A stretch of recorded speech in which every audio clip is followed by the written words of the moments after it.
No princípio era a palavra, e a palavra estava com Deus, e a palavra era Deus.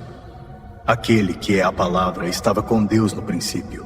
Todas as coisas foram feitas por intermédio dele, sem ele. Nada do que existe teria sido feito.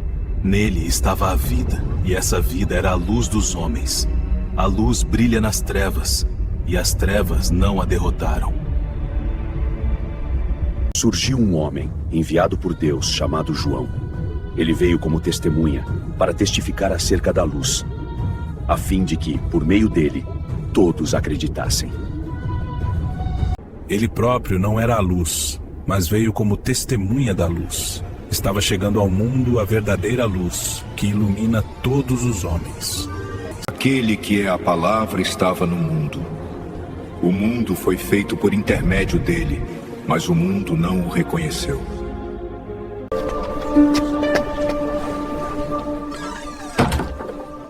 Veio para o que era seus, mas os seus não o receberam. Contudo, aos que o receberam, aos que creram em seu nome, ele lhes deu o direito de se tornarem filhos de Deus. Os quais não nasceram do sangue, nem pela vontade da carne, nem pela vontade de homem algum, mas nasceram de Deus. Aquele que é a palavra tornou-se carne e viveu entre nós. Vimos a sua glória. Glória como do unigênito vindo do Pai, cheio de graça e de verdade. Naqueles dias apareceu João Batista pregando no deserto da Judéia. Ele dizia: arrependam-se agora, pois o reino dos céus está próximo. Este é aquele que foi anunciado pelo profeta Isaías, voz do que clama no deserto. Preparem o caminho para o Senhor, endireitem as veredas para ele. As roupas de João eram feitas de pelos de camelo, e ele usava um cinto de couro na cintura. O seu alimento eram gafanhotos e mel silvestre. Pessoas de Jerusalém, de toda a Judéia e de toda a região ao redor do Jordão iam até ele. Confessando seus pecados, eram batizadas por ele no Rio Jordão. Quem é você? Este foi o testemunho de João, quando os judeus de Jerusalém enviaram sacerdotes e levitas para lhe perguntarem quem ele era. Eu confesso e não nego. Eu não sou o Cristo. Então quem é você? É Elias? Não sou. Você é o profeta? Não. Quem é você, afinal? Precisamos de uma resposta para levar aqueles que nos enviaram. O que você diz a respeito de si mesmo? Eu sou a voz do que clama no deserto. Endireitem o caminho para o Senhor. Eu vim preparar o caminho para o Messias. Quando João viu que muitos fariseus e saduceus vinham para onde ele estava batizando, dizia: Raça de víboras! Quem deu a vocês a ideia de fugir da ira que virá? Deem fruto que mostre arrependimento. Não pensem dizer a vocês mesmos: temos Abraão como pai. Pois eu digo que destas pedras Deus pode fazer surgir filhos a Abraão. Deem fruto que mostre arrependimento. E o machado já está posto à raiz das árvores. E toda árvore que não der bom fruto será cortada e lançada no fogo. Alguns fariseus que tinham sido enviados para interrogar João. Por que você batiza, se não é o Cristo, nem Elias, nem o profeta? Eu batizo vocês com água, para arrependimento. Mas depois de mim vem aquele que é mais poderoso do que eu, de quem eu não sou digno nem de levar as sandálias. Ele os batizará com o Espírito Santo e com fogo. Ele traz a pá em suas mãos, limpará completamente a sua eira, ajuntará o trigo no seu celeiro, mas a palha será queimada com fogo que nunca se apaga. O que devemos fazer então? Quem tem 2 túnicas, reparta com quem não tem nenhuma. E quem tem comida, faça o mesmo. Os publicanos também vieram para serem batizados. Mestre, o que devemos fazer? Não cobrem nada além do que lhes foi estipulado. Então alguns soldados lhe perguntaram: E nós, o que devemos fazer? Não pratiquem extorsão. Não acusem falsamente. Contentem-se com o salário. Vejam! É o Cordeiro de Deus que tira o pecado do mundo. Este é aquele de quem eu falei. Depois de mim vem um homem que é superior a mim, porque já existia antes de mim. Eu preciso ser batizado por ti, e tu vens a mim? Deixe por enquanto, porque convém que façamos assim para cumprir toda a justiça. Que assim seja. Pronto, mestre. Amém. Precisava ser assim, João, para que tudo se cumpra conforme a vontade do Pai. Assim que Jesus foi batizado, saiu da água. Naquele momento, os céus se abriram. E o Espírito de Deus desceu como pomba e pousou sobre ele. Este é o meu Filho amado, em quem me agrado. Amém. Então, Jesus foi levado pelo Espírito ao deserto para ser tentado pelo diabo. Depois de jejuar 40 dias e 40 noites, teve fome.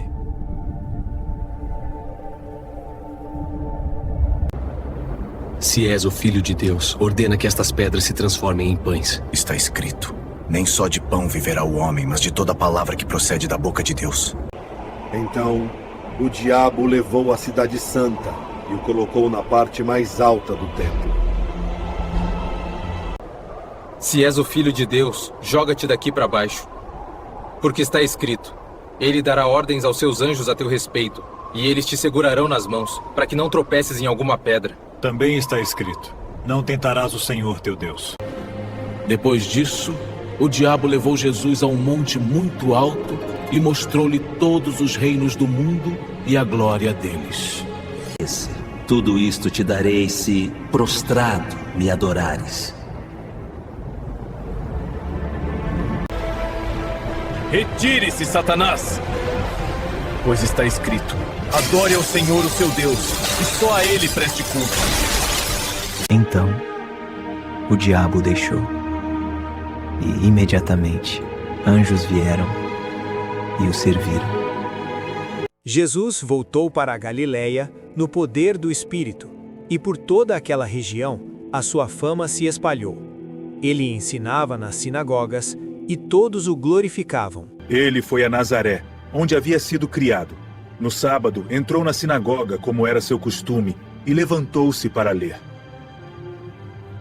O Espírito do Senhor está sobre mim, porque Ele me ungiu para anunciar boas novas aos pobres. Enviou-me para proclamar liberdade aos presos e recuperação da vista aos cegos. Para libertar os oprimidos e proclamar o ano do favor do Senhor. Hoje se cumpriu a escritura que vocês acabaram de ouvir. Não é este o filho de José? Como pode dizer essas coisas?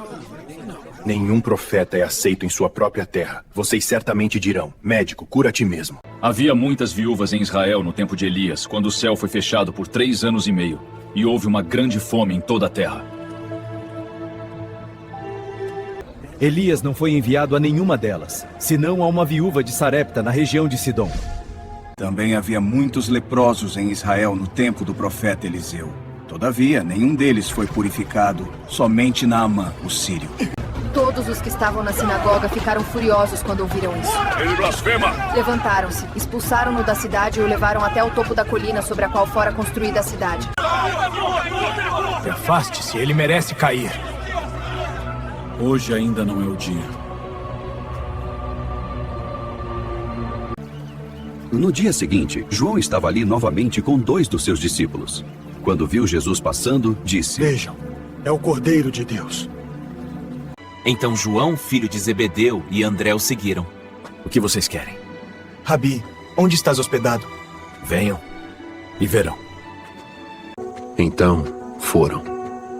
Por volta das 4 horas da tarde, viram onde ele estava hospedado e passaram com ele aquele dia.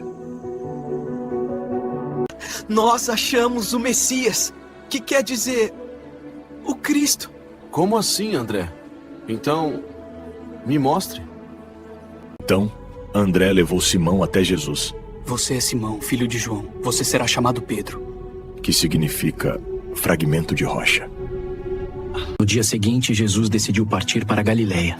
Quando encontrou Filipe, siga-me, Filipe. Filipe, assim como André e Pedro, era da cidade de Betsaida. Achamos aquele sobre quem Moisés escreveu na lei e a respeito de quem os profetas também escreveram, Jesus de Nazaré, filho de José. Nazaré? Pode vir alguma coisa boa de lá? Vem e veja. Aí está um verdadeiro israelita, em quem não há falsidade. De onde me conheces? Eu o vi quando você ainda estava debaixo da figueira, antes de Filipe chamá-lo. Tu me vês, mesmo quando ninguém mais vê. Aqui, o Senhor é o Filho de Deus, o Rei de Israel. Você crê porque eu disse que o vi debaixo da figueira. Você verá coisas maiores do que essa. Em verdade lhes digo que vocês verão o céu aberto e os anjos de Deus subindo e descendo sobre o Filho do Homem. Depois disso, Jesus foi com seus discípulos para a terra da Judéia, onde passou algum tempo com eles e batizava. João também batizava em Enom, perto de Salim, porque havia ali muitas águas e o povo vinha para ser batizado. Surgiu então uma discussão entre alguns discípulos de João e um judeu a respeito da purificação. Rabi, aquele que estava contigo do outro lado do Jordão, agora está batizando. E todos estão indo até ele. Uma pessoa só pode receber aquilo que lhe é dado dos céus. Vocês mesmos são testemunhas de que eu disse. Eu não sou o Cristo, mas fui enviado adiante dele. A noiva pertence ao noivo. O amigo do noivo que está ao seu lado o ouve, enche-se de alegria quando escuta a voz do noivo. Esta é a minha alegria, e agora ela está completa. É necessário que ele cresça e que eu diminua.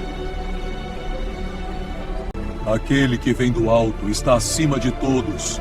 Aquele que é da terra pertence à terra e fala como quem é da terra.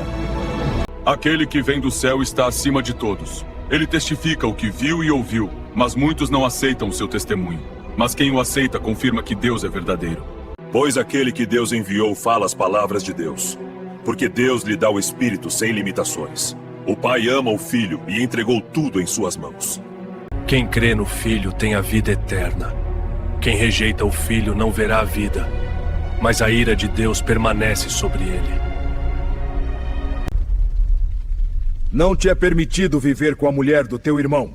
Isso não é correto, Herodes. Arrepende-te. Esse homem não nos respeita. Ele fala contra o nosso casamento. Não suporto mais ouvir o nome de João. Prenda esse profeta. Ele envergonha a nossa honra. Herodes, quando ouvia João, ficava confuso. Mesmo assim, gostava de ouvi-lo. Mas, pressionado por Herodias, mandou prendê-lo. Depois que João foi preso, Jesus foi para Galiléia, proclamando o Evangelho de Deus. O tempo é chegado. O reino de Deus está próximo. Arrependam-se e creiam no Evangelho. Herodias o odiava e queria matá-lo, mas não podia fazer. Porque Herodes temia João e o protegia, sabendo que ele era um homem justo e santo. Finalmente surgiu uma ocasião oportuna. No seu aniversário, Herodes ofereceu um banquete aos seus líderes mais importantes, aos comandantes militares e aos principais da Galiléia. Quando a filha de Herodias entrou e dançou, agradou a Herodes e aos convidados. Peça-me qualquer coisa que você quiser, e eu darei. Até a metade do meu reino, prometo, sob juramento, perante todos aqui. Mãe, o que eu pedirei?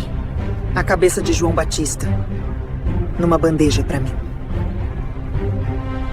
Exatamente, a jovem apressou-se em apresentar-se ao rei com o pedido. Desejo que me des agora mesmo a cabeça de João Batista em uma bandeja.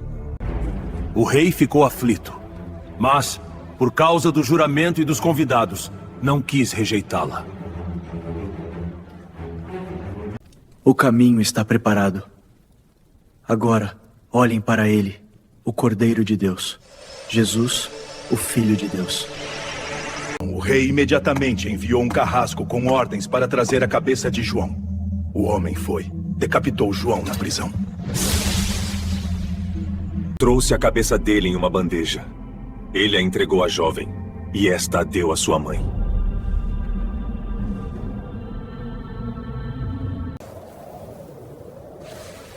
Os discípulos de João vieram, tomaram o corpo dele e o sepultaram. Depois foram contar isso a Jesus.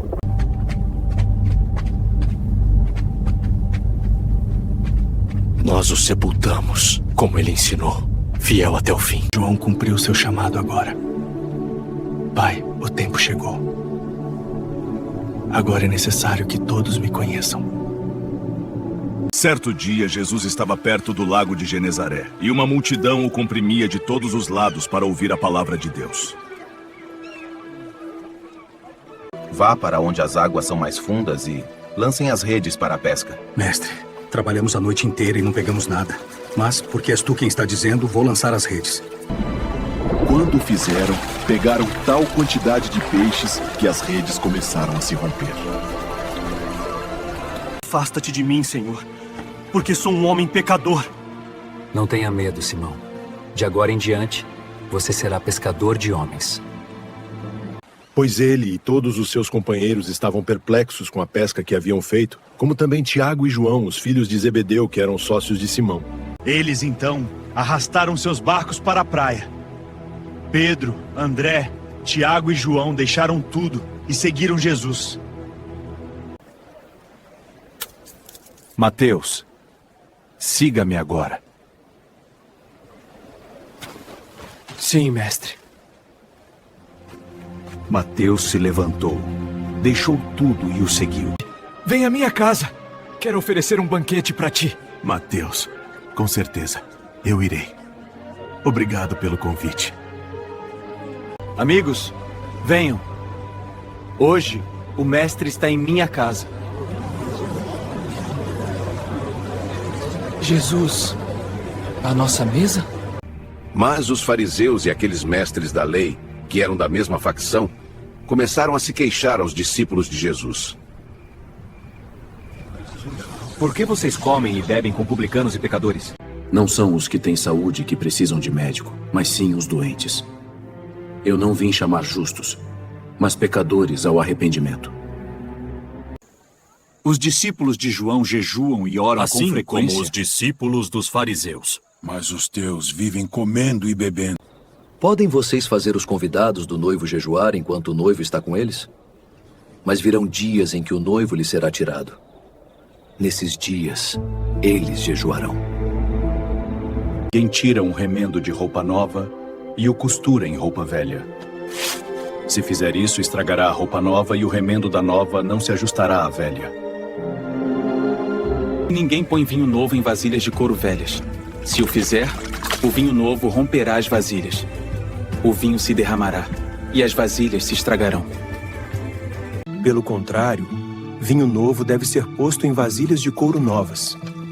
E ninguém, depois de beber o vinho velho, prefere o novo, pois dizem, o vinho velho é melhor.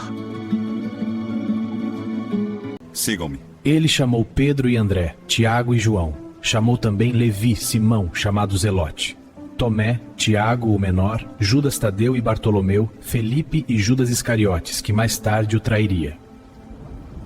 Jesus não escolheu reis, nem guerreiros, nem homens poderosos aos olhos do mundo. Ele chamou pescadores, chamou cobradores de impostos, chamou um zelote, chamou homens simples, homens comuns. Ele morreu, mas a morte não pôde detê-lo. Ele ressuscitou para nos salvar, para nos perdoar, para nos dar uma nova oportunidade. Inscreva-se agora no canal, curta esse vídeo para que essa mensagem alcance mais pessoas e faça parte dessa missão. Deus abençoe a todos.